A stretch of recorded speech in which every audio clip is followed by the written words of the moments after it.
বৃষ্টির দিনে মাথায় ছাতা দিয়ে আমি যাচ্ছি এখন পাড়ার দোকানে। পাড়ার দোকানে যাওয়ার জন্য দেখো রাস্তায় কত ভিড়, বৃষ্টিতেও মানুষ তো রাস্তায় ভিড়।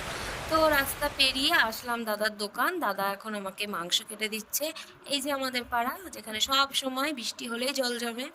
তো কাদা পেরিয়ে বাড়ি এসে চিকেনটাকে ধুয়ে এখন আমি সিদ্ধ বসিয়ে নিলাম। রান্নাটা করতে আমার যে সমস্ত জিনিসগুলো লাগবে সব ফ্রিজ থেকে আমি বের করে রাখলাম। তো রেখে দেখছি চিকেনটাও সিদ্ধ হয়ে গেছে। এবার চিকেনের সাথে মেয়োনেজ দিয়ে আমি মাখিয়ে নিচ্ছি।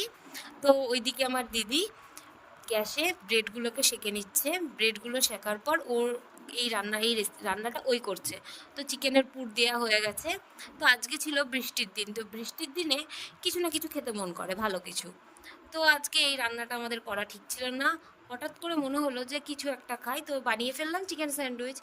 তো এই যে আমাদের আজকে রাত্রের ডিনার, আমাদের চিকেন স্যান্ডউইচ বানানো হয়ে গেল, কিন্তু বৃষ্টি তখনও থামলো না, বৃষ্টি পড়েই যাচ্ছে।